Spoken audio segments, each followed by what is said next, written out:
open your Bibles to Deuteronomy 5, and we are continuing our discussions on the covenants. And I know some of you might be scratching your heads going, wait, we know the covenant with Noah, God's commitment to him and to all creation. We know God's covenant with Israel at Mount Sinai in the book of Exodus and their commitment to the nation, God's commitment to the nation. And we know the commitment with David, that's in 2 Samuel. Why are we in Deuteronomy? Why the pit stop here? And it's because a new generation has grown up, and God is making his commitment to them because things are changing in Israel's experience. Things are changing in the makeup of their lives and their culture. They're no longer going to be a group of tribes wandering in the wilderness, but they're going to have a land, and with land has to come infrastructure. With the infrastructure has to come a new set of ways in how to do things. Things have changed. How many of you have experienced change in your lives? All right, just a few things. Okay, so I don't think anybody here is old enough to remember the horse and buggy, but transportation has changed, hasn't it? Okay, you go to Greenfield Village over by Detroit, and you can ride on a horse-drawn carriage. You go up to Mackinac City, and sometimes it's a little bit like the blending of generations. You see all the horses around, but then they've got like Wi-Fi, which is crazy. Yeah, and then the horses got switched out for steam engines, and then they realized, well, that's really clean. It's not as efficient, and you had internal combustion engines, and now we've got this influx of electric-powered vehicles.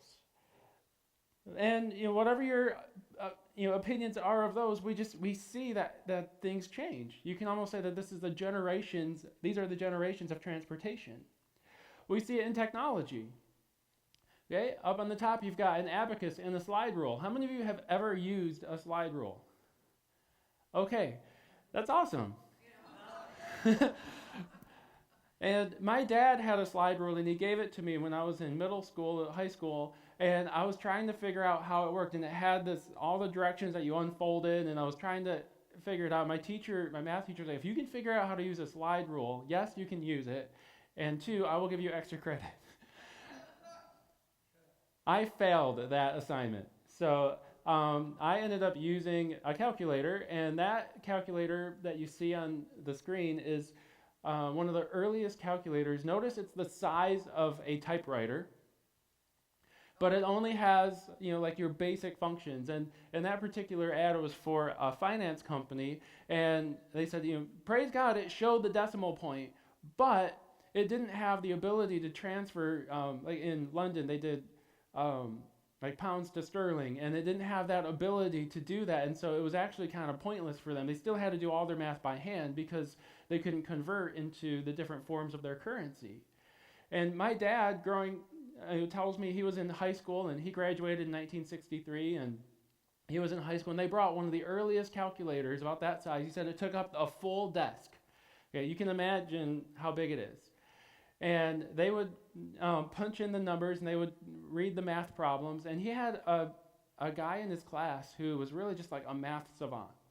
And he could come up with these complex math problems and the answers to them just right off the top of his head faster than they could punch it into these super old calculators. I mean, just amazing. And, in that time, my dad was thinking, well, why even have the calculator? We got people who can do this. If you watched... there's a movie about the NASA program in the 1960s, and they're kind of hidden figures. Yes, I almost said broken figures, and that wasn't right. But hidden figures, and they had really just these armies of people that were doing all of the mathematics for them because the computers couldn't handle it. And so we've got this transition in our technology, and now we've got whole computers that fit in the palm of our hands. We can do more now with this thing than they could even 20 years ago. I came across a piece of information one time where with a modern smartphone, a person in the middle of the bush in Africa has access to more information than George W. Bush did after the 9/11 attacks. Isn't that crazy? And estimates are that the bank of knowledge, the information that we have, doubles annually. That's crazy. No wonder kids have to go to school longer and longer and longer. I remember being in school just going, man, I hate history because every year it adds more. We got it, like the assignments get longer because we add more history. But technology changes. Communication changes. Anybody use a carrier pigeon? I know our friend Roy had his brother did pigeon races. He was telling me about this a couple weeks ago, and apparently they train pigeons and then they take them somewhere and they let them go, and they have bracelets on to track how long it takes them to get back home. And they actually have competitions for this. And I don't know what happened to the pigeons. Maybe the hawks got them, but eventually they moved to the Pony Express. And from that came the telegraph. And the telegraph was great if you like to talk in dots and lines. It wasn't great if you wanted to hear somebody's voice, and so we have the telephone. And I have a picture on there of an old rotary phone, just where we get dial from, because you had to spin the dial. And it took 12 minutes because it had to ratchet all the way back. Our kids see these things and they go, what is that? And I'm like, well, that's a phone. And they go, no, it's not. And we go, yes. See, back in the history, phones were once connected to the wall, and they ran wires, and it blows our kids' mind. And then we have email, and now we have texts, where we can just type it in and send it, and we don't even have to talk. It's amazing, isn't it?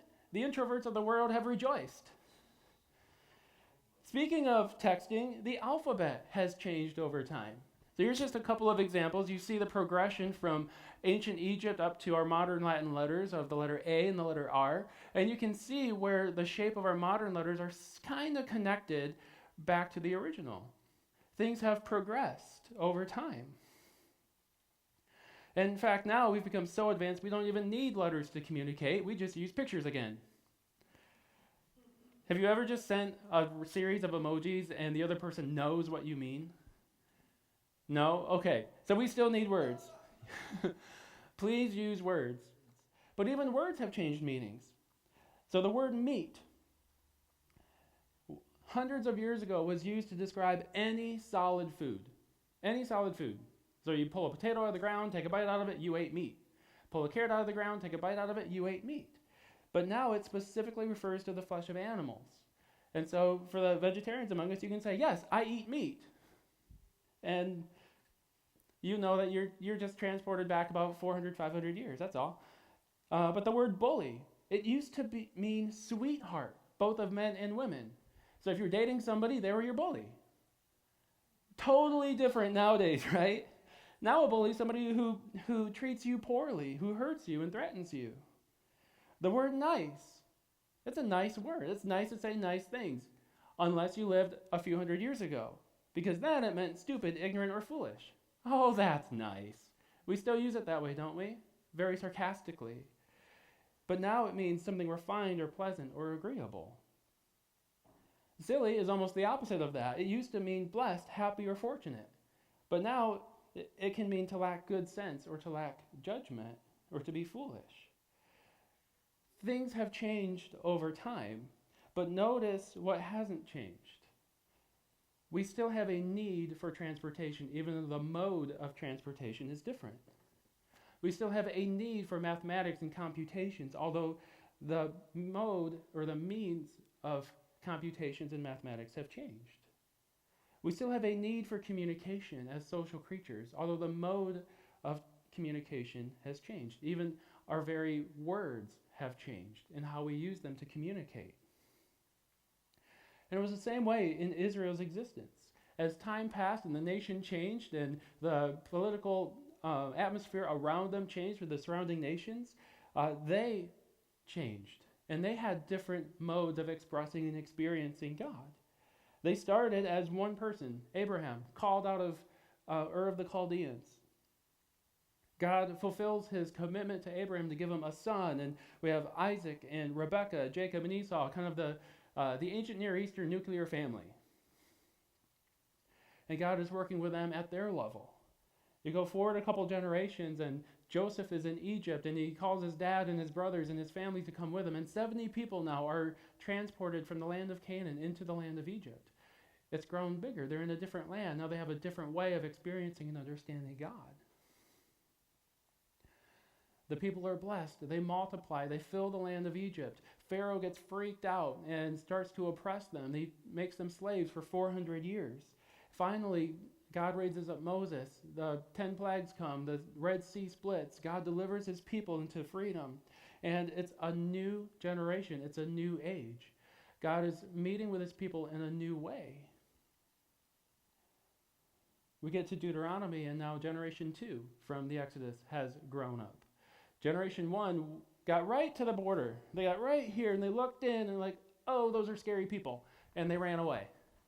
And God said, well, wait, I'm with you. Will you trust me? And the people said, nope, I don't want to trust you at all. I'd rather go back to Egypt because at least they had onions. You guys like onions? Some people like onions, some people don't.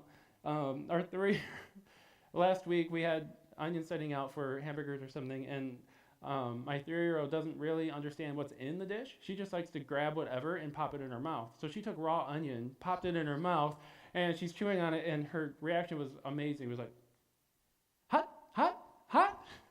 But she doesn't spit it out, or she just chews it and swallows it, and it was amazing. So, but things have changed. Now this generation grew up in the wilderness. They didn't know slavery and oppression, but they also don't know what it means to be a nation or a land, to have towns and cities and to have infrastructure. Things have changed. God's commitment to them was the same. I will be your God. You will be my people. You are my treasured possession. You are made in my image, in my likeness. You will help me rule and reign over the creation, and you will express my goodness to all peoples. You will be a blessing to the families of the earth. That's not changed. The people's need for God has not changed. They are still wicked in the depths of their heart. They still depend on God for provision. They're still getting manna from heaven and water out of rocks. Their need to embrace God's character has not changed. They're still bound by the 10 words or the 10 commandments. The need for proper worship and devotion to God has not changed, because they're going to go into a land that is flooded with idols, and God is trying to tell them, you need to be faithful to me, and that's the way that you will survive.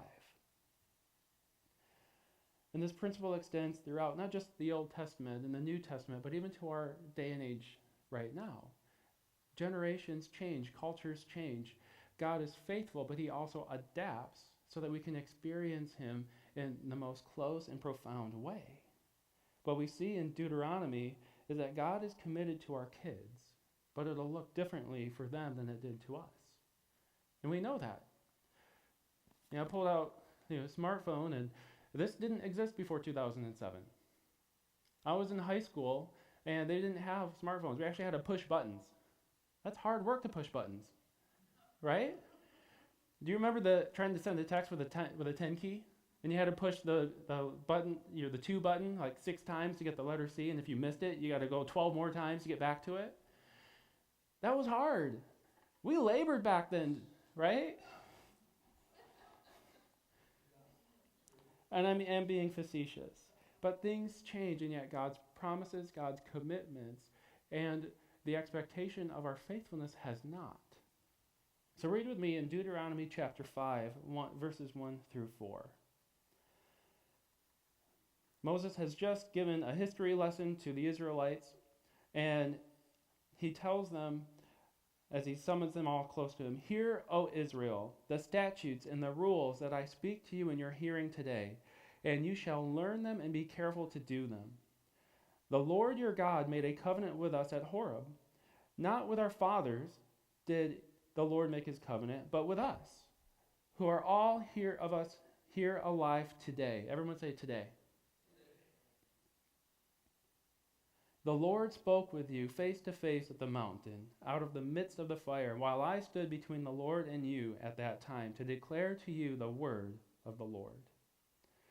Father God, help us to remember that you still declare your word to us today.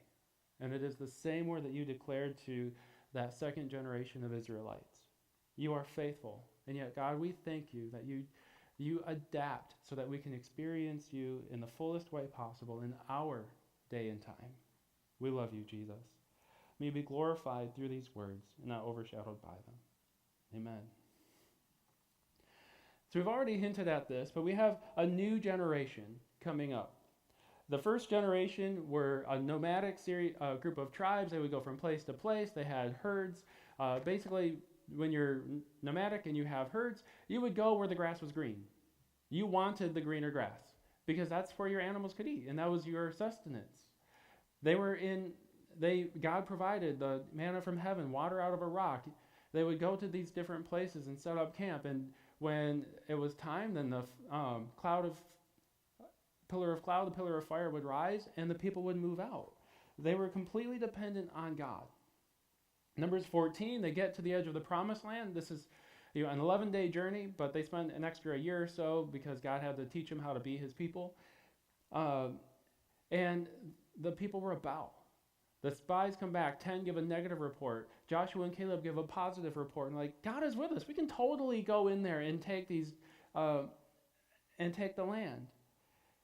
But when the people rebel, Moses and Aaron intercede for them, and God pardons the people again. And instead of striking them with pestilence and raising up a nation through Moses, he lets the people live. And he says, I'm going to be faithful to you, but I'm going to let you experience the consequence of your action. You said, no, I won't go in. God has sent us here to die, and so you have chosen death. But I will bring my promise forward to the next generation. Your children, whom you said would be fatherless and be orphans, they're the ones who are going to go in and be fathers. They're the ones who are going to go in and experience the goodness of the land. That's Deuteronomy 139. And as for your little ones, who you said would become a prey, and your children who today have no knowledge of good or evil, they're innocent, they shall go in there, and to them I will give it, and they shall possess it. God is forwarding the promise to the next generation. And he's fulfilled that word. In Numbers 14, 32 through 34, notice that the punishment for Israel was 40 years in the wilderness. In Deuteronomy 2:7, 40 years has now passed. And we look at Deuteronomy 2:16, 24 and 25. As soon as all the men of war had perished and were dead from among the first generation of people, then Yahweh said to me, today you are to cross the border of Moab at Ar.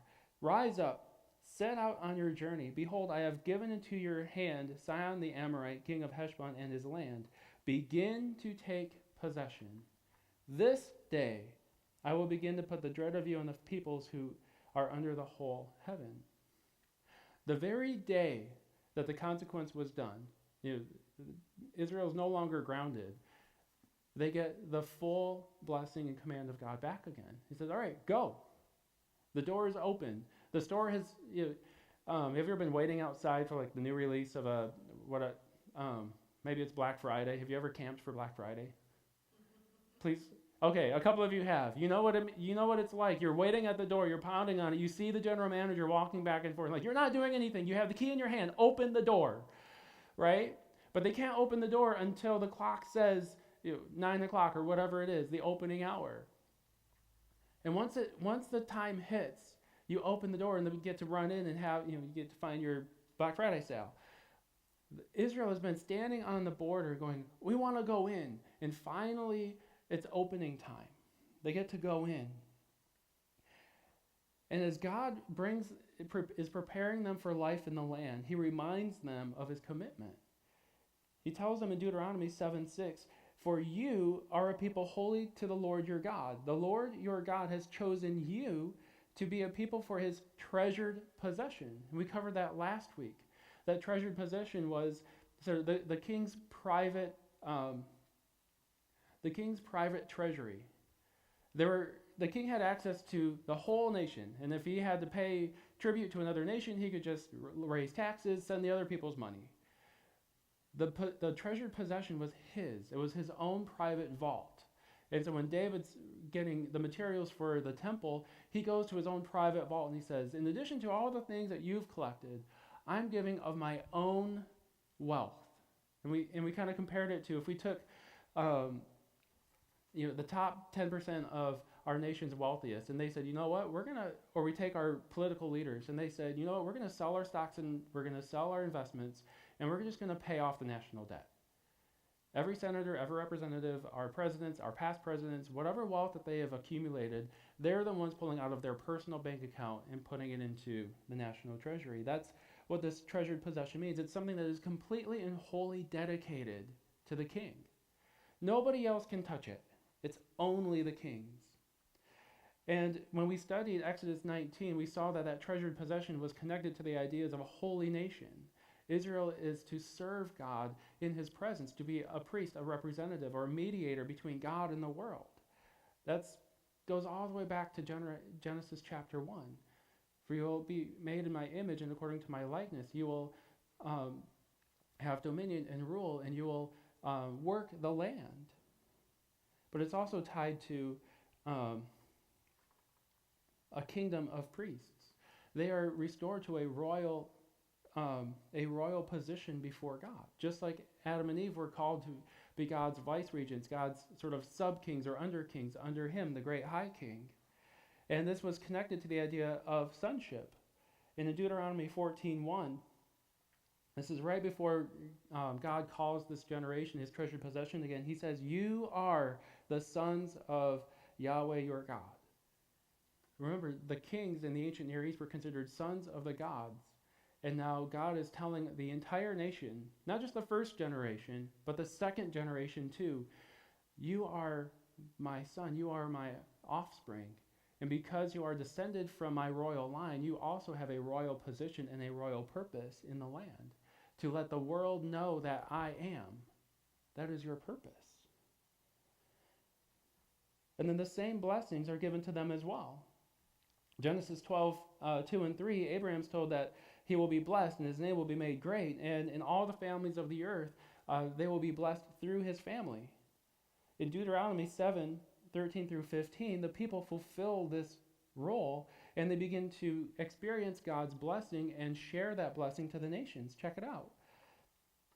Moses tells the people, God will love you, he will bless you, he will multiply you. Those are key words in all of these, not just from creation, but all of these promise episodes that we've been tracking. He will also bless the fruit of your womb and the fruit of the ground, your grain and your wine and your oil, the increase of your herds and the young of your flock, in the land that he swore to your fathers to give you. You shall be blessed above all peoples. There shall be no male or female barren among you or among your livestock. And the Lord will take away from you all sickness, and none of the evil diseases of Egypt that you knew will he inflict on you, but he will lay them on all who hate you. And then these blessings get expounded at the end of Deuteronomy in chapter 28. And so you have this new generation. They're about to enter into the land of promise, which is depicted as a new temple garden. There's a lot of Eden language that gets applied to the promised land. And what we see is that God is now working his new creation through this second generation. They are, if you will, another iteration of Adam and Eve in the garden, with a divine role to represent God to the nations, to bring blessing to his creation. It didn't stop with mom and dad. And it doesn't stop with our own parents or our own grandparents. If we jump back to Deuteronomy chapter 4, we see the purpose for Israel's blessing.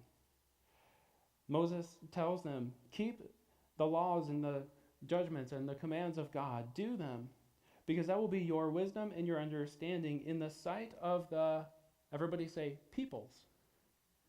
In the sight of the peoples, all the people around you, your neighbors, their neighbors, their neighbors' neighbors, they're going to look at you and go, wow, surely this is a great and wise and understanding people. For what great nation is there that has a God so near to it as Yahweh our God is to us, whenever we call upon him? And what great nation is there that has statutes and rules so righteous as all this law that I set before you today? Now remember, we have to view the law of God, the things that he taught his people, in their context. And so, because sometimes we look at it and go, man, they've got capital punishments for 35 different offenses, and that grates against us in our modern culture. But when you go back and you look at and you compare it to the Hittite laws and the Babylonian laws from the same time period as ancient Israel, and you go, wow, Israel was a huge step forward in areas of social justice and how they would treat people not like themselves or people from other languages. And that's what Moses is saying. You're advancing human culture by embracing the ways of God. It's a new generation, but you still have the same calling and the same purpose. You still have the same identity as image bearers of the Most High. When we get to Deuteronomy chapter 28, verses 10 and 12, we see that blessing to the families of the earth come back again. And all the peoples of the earth shall see that you are called by the name of Yahweh. In other words, they're going to see what God is like. They're going to experience who God is through Israel. In verse 12, and you shall lend to many nations. You shall be a blessing to them. You've got so much, you don't need it all. It's coming. You ever open the closet and it just pours out at you? Or you open your kid's closet and all their stuff pours out at you and you know it's time to make a run to Goodwill, right? That's basically what God's saying. You're going to be so overflowed with blessing that it's just going to leak out into the nations. But notice, and this is kind of my last point in connecting the two generations, that the new generation is addressed as the old generation. Did you catch that? In Deuteronomy 1:26, Moses is talking about the commitment that God made to Israel at Mount Sinai. This is 40 years ago. They had 2 months after they'd come out of Egypt. They're at the mountain. They're looking up at the pillar of fire, and God is speaking to them. That's 40 years ago. All those people had died. Now we're in Deuteronomy. We're on the plains of Moab, and Moses tells them, you would not go up the mountain. They weren't alive then. Or if they were types, right? But you rebelled against the command of your God. And so there is a connection between generation to generation. And this is common in ancient cultures where they recognized their society or their culture as one. And so what one generation did, generations later would still be held responsible for it because it was one people. There was that sort of community identity that even stretched beyond generations. It's really hard for us in the modern West to understand that because we're very individualistic. Whether we identify with our generation or identify as just ourselves, what you do doesn't affect me, or what I do shouldn't affect you.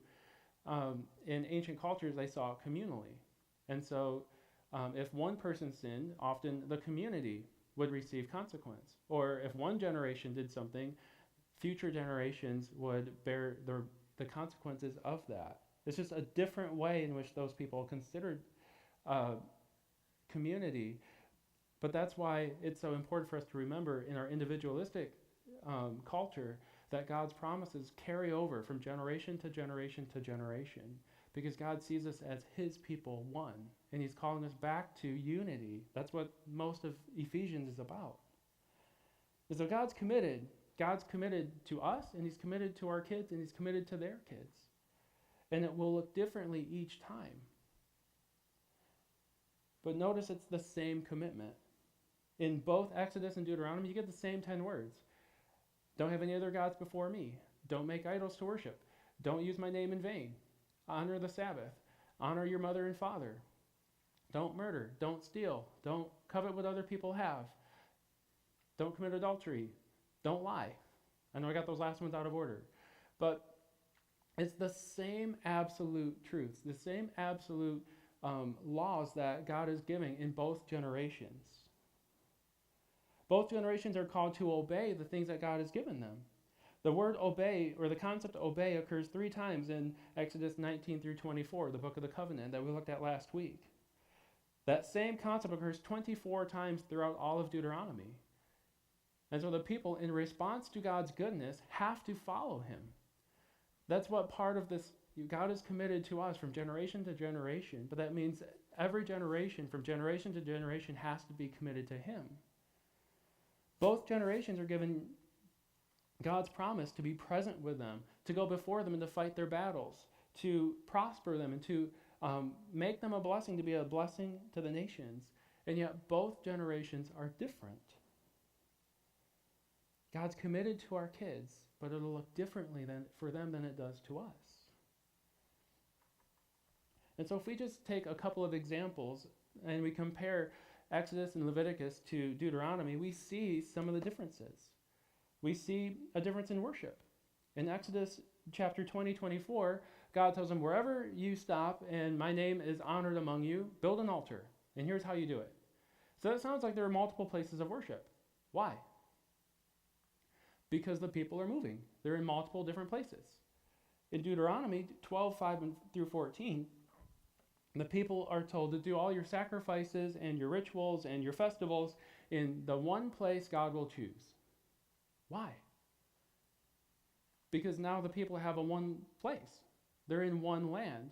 And to bring unity and solidarity to the people, they come together to worship. Centralized worship helps unify the people under one religious and political system. It also prevents cults and helps people not, go wayward and start worshiping idols and doing these other things. And we see this was really important for them in 1 Kings 12:27. The sons of Solomon,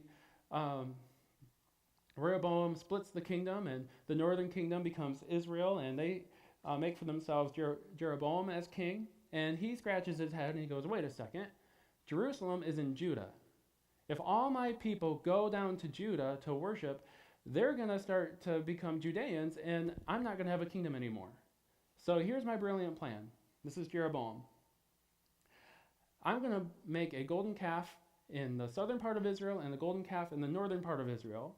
And I'm going to make a law that tells all Israelites, you can worship Yahweh so long as you go to my calves. You can't go to Jerusalem. And when you follow the history of the kings, every generation, every king is given a judgment. They were unfaithful to the ways of Yahweh because of the sins of Jeroboam in making the golden calves. And yes, it maps right back onto Exodus chapter 32 and the golden calf that Aaron made. That was important. And Jeroboam knew if we come together to worship in one heart and one mind, we become one people. And that threatened his authority over Israel. And so he created a different form of worship. We think about new generation, but there's a new expression of worship. It's not just going to be wherever you are on your road trip. Now there's going to be a central place that will unite a new nation that God is forming. We look at administration systems. In Exodus 18, Moses just appoints judges. He's getting burned out. He can't answer everybody's question. And his father-in-law says, well, get some help. Just hire some people. Delegate. And Moses does that. In Deuteronomy 16, 18 through 20, now the people are charged to appoint their officers and who are to be integrous and fair and stand for justice. It's being expanded. Why? Because when you have a growing population, things get more complex. You have more people with more issues. The suggestion box gets overflowed, and you have to deal with that in a different way. When you have towns and cities and you have villages, now you've got these microstructures. And how do we live when we're in a town? How do we live when we're in a community? What does that mean? And how do we relate to the other towns and communities in our area? So you had the same need for administration, you had the same need for leadership, but it's expressed in a new way. Think about their agricultural and economic laws. From Exodus through Numbers, they were called to honor the Sabbath. And the reason for that was so that the land could experience rest. In Deuteronomy 15, Sabbath now entails the cancellation of debts. Why? Well, because when you're in cities, you have a specialization of work, of labor, and so you may not everybody has sheep and flocks and things. You might have a carpenter, you might have a builder. And you've got your good times, you've got your bad times. And the reason for the cancellation of debts was to kind of reset Israel's economy so that you didn't have poverty. You didn't have the poor among you. If there was a bad crop year and you had to sell yourself to a family to work for them to pay your bills, you knew at the end of 7 years you were let go. That was revolutionary in the ancient world. But it was a shift because they didn't have that kind of economy in the first generation. When we think about protection of the poor and the vulnerable in Exodus and Leviticus, it's really it says, don't oppress the poor, the vulnerable, the sojourner among you, the foreigner, the immigrant, those who are fatherless. But it doesn't go into a lot of detail. When you get to Deuteronomy, all of a sudden the detail explodes because you've got more economic stratification. If a farmer has really great crops and a really great harvest and Their animals are multiplying like crazy. It's easy to get rich. But then you've got another part of the nation that's experiencing drought, and we see it in our nation, where different parts of the country have different kinds of economic growth. And so all of a sudden, there's this economic stratification. And in Deuteronomy, God calls us, execute justice for the fatherless and the widow, and love the sojourner, giving him food and clothing. Love the sojourner, therefore, for you were sojourners in the land of Egypt. All of a sudden, Israel's place as a defined nation, and I know they're not a nation until they consolidated under David, but they're on the path there. They have now greater political power. They have, instead of them being the immigrants, they now have outsiders coming in as immigrants. And God is saying, you know what it was like to be oppressed. Have compassion on those who are here today. And we think about that in our 21st century America, and we look at immigration laws and the border wars and all these things. It should challenge how we think about people who are trying to seek asylum in our country. Do not oppress. Love them. Care for them. Provide for them for their needs. That needs to impact how we think politically. Deuteronomy even offers an extra tithe for those who are poor, those who are fatherless, those who are widows, so that they can eat and be filled. That's in Deuteronomy 14. Every third year, there was to be a second tithe collected so that the poor among them could have food. There were also laws about when you go to harvest, don't harvest to the edge of your field. The way they would harvest olive trees is they would go along and they would take these big sticks and they would whack the trunks and they would shake the trees, and the olives would fall and they would pick them up. And the law was, don't go back over the field again. Why? Because you had the poor, you had the fatherless, you had the widows who could not own property. They were to come in after you, whack the tree a second time, and be able to have what was left over. That's the story of Ruth. Ruth and Naomi survived because Boaz was faithful to God, but Boaz was a new generation. And so Boaz had to express God and experience God in a new way. But these all fall under the umbrella, under the principles of the absolute commands. They were to be faithful to God. The Ten Commandments haven't changed, but how they are expressed changed because their culture was changing. And even their reasoning changes. So if you think about the command for Sabbath, in Exodus, the reason is because God created the earth in 6 days, and the seventh day God rested. Why is that the reason for Israel to experience Sabbath? Because God is creating a new thing in Israel. And so he's calling them to participate in God's act of creation, and to remember that we are being restored as these Adam and Eve figures so that the world can come and know God. And so we pause our work because God paused his work, because we recognize we are a new creation. In Deuteronomy 5:15, the command for Sabbath is tied to their experience as slaves. We kind of covered the logic here a little bit ago. But Deuteronomy 5:15 says, because the Lord your God brought you out from there with an outstretched arm, and the reason they experienced Sabbath was so that their male servant and their female servant may rest as well as you, because they were slaves. And now that they're a nation state, or they're going to become a nation state, they're going to have servants under them, i.e. the Gibeonites from Joshua 9. They made them woodcutters and water transporters and things. They had to know how to treat them, and because they experienced God's freedom and salvation, the Gibeonites now get to experience that freedom and salvation through Sabbath. Things have changed. The expression of Sabbath, even the purpose of Sabbath is changing, although the principle of Sabbath is the same. And this concept gets carried forward into future generations. Life under the judges is different than life under the kings. And so in 1 Samuel 10:25, Samuel has to teach Israel this is what it means to live under a king, because things have changed. Things are different now. When David comes and he's consolidating worship, and God chooses Jerusalem for the temple, in 1 Chronicles 23 through 26, David goes in finite detail. Here's who's going to lead worship. Here who are the musicians. Here's how we rotate our worship teams. And we go through all these details as David is organizing worship, because Israel has embraced a new generation. Life changes again when the Israelites are taken into exile. Jeremiah and Ezekiel try to convince the people that obedience to Yahweh now means leaving the land. The people thought the land was theirs forever and ever, and they didn't have to actually be committed to God. God had given them the land. Why? No takesies backsies, right? And yet God is saying, no, no, no, no. This was a two-way commitment, and because you did not uphold your commitment, and I told you I would have to take the land back if you were not faithful, I have to be committed to that part of my word. If God didn't send Israel into exile, God would not have been faithful.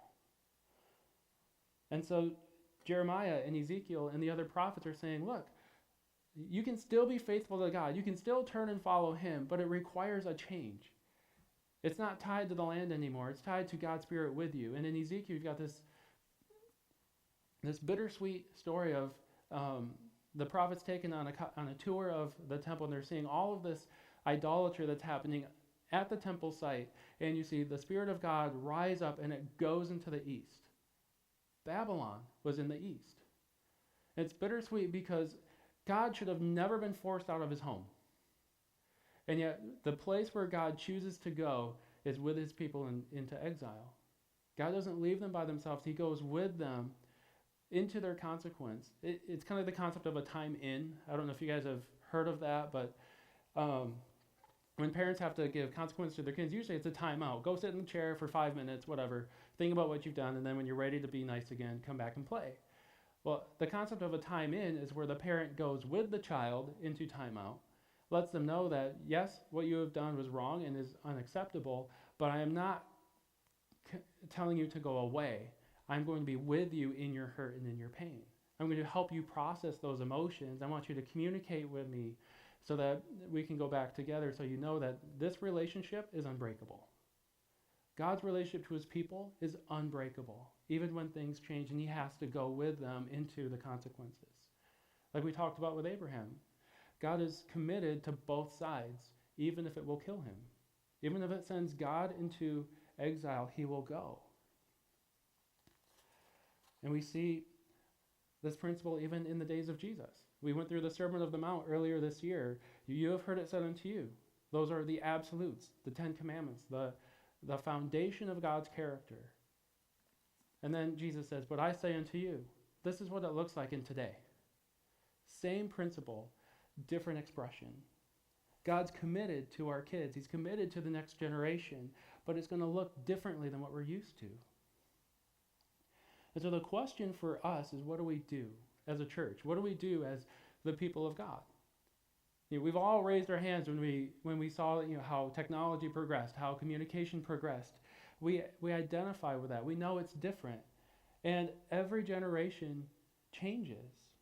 So we have a picture here of just the last probably 100 years or so. You've got the silent generation, before them the greatest generation. We've got the boomers, we've got Gen X, we've got millennials, we've got Gen Z, and then my kids are Gen Alpha. And every generation changed. Every generation has dealt with new issues and new challenges. Every generation has dealt with ongoing developments in technology and political structures. They're growing up in a different context. We think about Gen Z. These are the generation that is just now becoming adults. They never experienced massive worldwide conflict. They didn't have World War I or World War II. They didn't have conflicts in Korea. They didn't have Vietnam. They didn't have the Gulf War. Even the events of 9/11, they were either not born yet or they were so young they don't have a memory of it. They don't know what that is, and that shapes their view of the world. It is different. When we think about just their religious experiences, just going back through history, we had the Brownsville Revival in the mid-90s. They weren't born yet. You had the Toronto Blessing a few years before that. In the 60s, you had the Charismatic Renewal in the Catholic Church. You go further back, you've got the Crusades and kind of the rise of Billy Graham in the 40s and 50s. In the early part of the 20th century, you had the Azusa Street revival and the Welsh revival, and you go back into the 1800s, and you've got the First Great Awakening and the Second Great Awakening. Gen Z has not experienced any of that. For Gen Z, for the majority of them, the word evangelical is not a religious term, it's a political term. It defines somebody who usually is fairly far conservative, and whose policies are defined in a particular way. And so you have churches say, oh, we're evangelicals, and you have our young people going, we don't want any part of that. Because it's a political word to them, they don't know what it means from our context. Things have changed, haven't they? How we communicate, how we think about the world. People travel and move more now than any other time in history. I was talking to Trent Roberts, and he's working on his PhD on generational differences, and specifically Gen Z. And he said, from the research he's doing, one of the most surprising thing he's found is this, over the generations, this progression of responsibility and freedom. And some of you have experienced that, where in the silent generation, there is high responsibility. You had 8-year-olds out on tractors on the farms and doing the chores. They're getting up at 4 or 5 in the morning. They're working 12-hour days, but they had great freedom. They could go and play in the pond until 8 o'clock at night. As long as they came at the dinner bell, they had a lot of freedom. But with every generation, the level of responsibility has been decreasing, whether it's through convenience or changes in how we view different things. To the point where we get to Gen Z, and they don't even have opportunity for responsibility. So they have all the freedom, but they don't have opportunity for responsibility. And so they've not grown up in having to recognize that I am responsible for my actions, and my actions have consequences. Therefore, I am responsible for the consequences, and I have to do things in response to that. That's why we see so many things that are happening. Older generations are scratching their heads, and they're going, don't they understand that A causes B and causes C? But they've never had the opportunity to embrace that. Gen Z is the COVID generation. That's what's shaped and defined them. And so when we look at our young people and go, why don't we see more loyalty in the workplace? You're jumping job to job to job. Or why don't we see, there's not trust for the government or for organization. Why is that? Well, look at what happened 5 years ago. There was so much information. It changed so much almost daily, sometimes multiple times a day. And then you heard completely opposite reports from 2 different information sources. How in the world are they going to know what's true? I remember going through, we're trying to write church policies for what do we do with the things that are being given to us from the government. And we threw up our hands and we don't know what to do because it changes every day. We would make a decision and we start to implement, and the very next day it changed. That's what they know, that they can't trust organization. And look at who we are as a church. The model that we have been working on, functioning under for hundreds of years, is organization. It's me lecturing. This format that we're in developed hundreds of years ago in the days of Aquinas. It's an academic lecture format. You sit and listen, I stand and talk. That's not the experience of Gen Z. It's different. But the commitment of God is the same. The requirement of God is the same. But the expression of God's relationship changes. And so the question for us is, what will we do? How will we as a church, most of us are, that picture went away. Most of us, I'm a millennial. And we have boomers here. We've got people from Gen Z. We've got representatives of the silent generation. And in talking with you guys, we can hear those differences. But each generation, the gap gets wider. And so the challenge for us and for the church across our nation especially, but across the world, is to have to embrace a missionary mindset.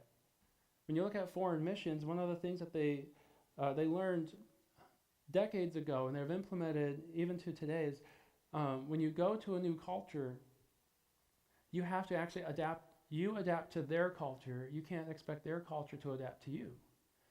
And so you have missionaries like J. Hudson Taylor, who was one of the first missionaries in China that would actually wear the indigenous clothing. And he would actually trim his eyebrows on angles so that he would appear more like a native Chinese individual, because he didn't want there to be anything that would cause somebody that he wants to reach with the love of Jesus to turn him away. And he would watch missionary after missionary who's in Western dress, suit, tie, top hat, whatever, and have almost zero progress in trying to reach a new people because they didn't embrace the new culture. I was talking to Trent, and he told me this: they will not convert to you until you have converted to them. That doesn't mean faith. We remain faithful to Jesus. But what it means is, if I'm a missionary overseas and I'm not eating their food, I'm not talking their language, I'm not wearing their clothes, I have not converted to them, I don't have credibility with them, they have no reason to listen to me. When we look at our young generations, millennials, people my age, Gen Z, they're 20-year-olds, my kids, Gen Alpha, if we're not willing to talk their language, to eat their food, to get into their shoes and walk a few miles, then we have no credibility with them, and they have no reason to listen to us. And that's going to change what church looks like in the next 10, 20, 30 years. It has to, or we're going to lose a generation. God is committed to them, just like he's been committed to us. We've experienced God in special and unique and powerful ways. I was at those revival services in Grand Rapids that were connected to the Brownsville revival. That's where God gave me his calling. It took a while for me to figure it out, but that's something I can grab onto in my history and go, God met me there.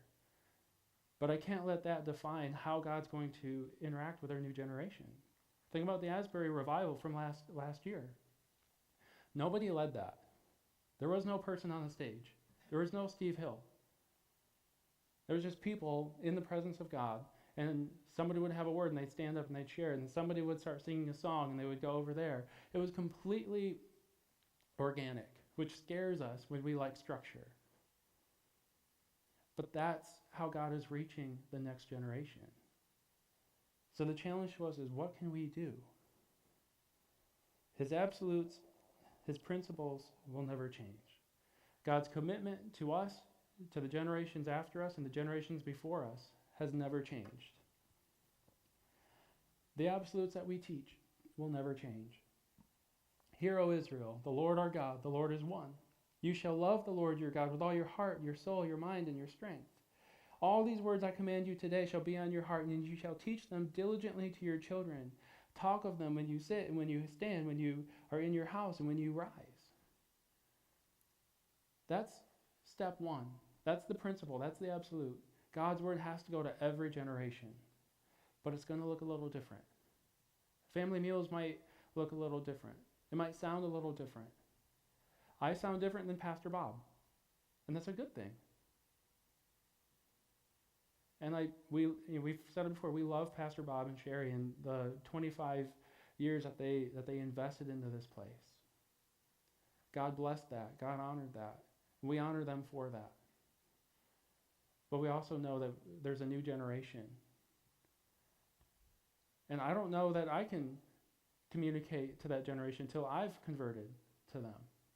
That's part of why I'm at Kuiper, because I'm working with 20-year-olds and I'm seeing what they're doing in the college classes and how they're communicating and what they need and what's the gospel to them.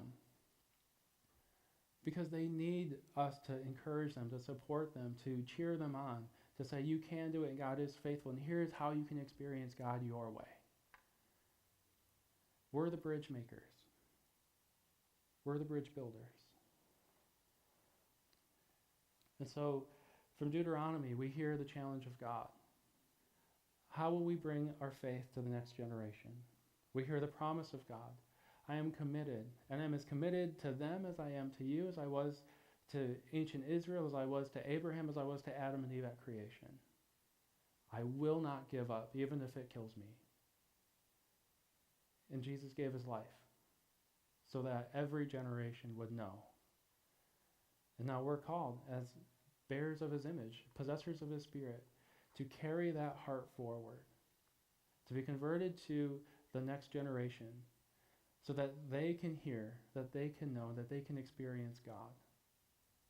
We have a purpose. Lord, would you give us the strength and the wisdom to embrace that purpose? God, would you help us to be open to the changes that are necessary? We've all adapted. We have self-driving cars, for crying out loud, and we still are on the road, and we trust that that technology is not going to go crazy. God, things have been changing and are changing more and more quickly. And Lord, change scares us. I don't like change. But God, I ask that you would help me to be gracious through it. Help me to adapt. And even my own ability to communicate and how I live life. God, it's hard. I long for the good old days, but I understand they never existed, and two, they're not coming back. So Lord, help us to paint a picture of the good future days, the good new days. God, help us to be those bridge builders, because you've always been building bridges to us in every generation. Lord, you are good. God, as we take that word and we embrace it in our hearts, God, I ask that you would bless your people, that you would keep them. God, that you would continue to make your face shine on them and be faithful to them. God, that they would experience your grace and they would feel the love of your countenance rise over them. And they would walk in your peace, God. And that it would be such a beacon of light and hope that the next generation would see that and they would come and they would embrace you and experience your blessing, the blessing that was made for every family in the earth through all times and all generations. God, we pray it in your name.